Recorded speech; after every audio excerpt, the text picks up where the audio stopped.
Yesterday this family was still playing on the sea, but when they woke up the next day, they found the water under their feet had disappeared, and the surroundings turned into a desolate wasteland. The father quickly pulled out a compass and a map, trying to determine their position, but the compass seemed to have failed. Just then the son walked over carrying two big crabs, but when the mother saw those crabs, she froze instantly, because those crabs were deep-sea creatures, usually only found at depths below 500 meters. Could it be that even the deep sea had dried up? Then the father took out the yacht battery. After fixing the radio, he quickly tuned to the rescue channel. Hey!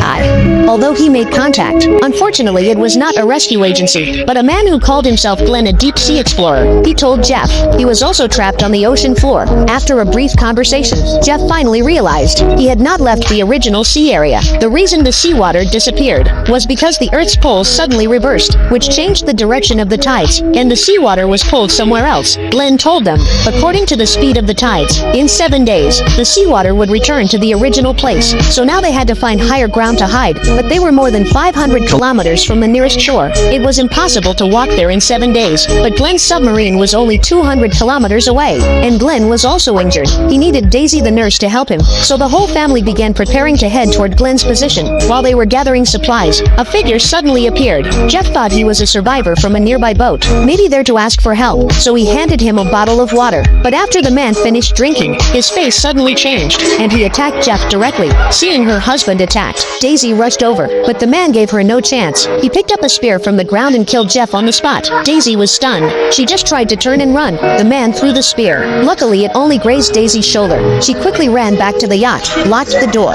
told the two kids to hide inside a box, and grabbed a fruit knife for protection. At that moment, the man broke in and started searching the boat for Daisy. He searched every corner, but never found her. He didn't know Daisy had escaped through a hole, trying to sneak up behind him, but the man's hunting dog suddenly rushed out, knocked Daisy down. Fortunately, she reacted quickly and killed the dog with her dagger. When the man followed the sound, he only saw his dead dog. When Daisy circled back from the cockpit to attack, the man suddenly punched her down and grabbed her throat, trying to strangle her. But just as Daisy was about to suffocate, her daughter suddenly rose from the closet, holding a gun in her hand.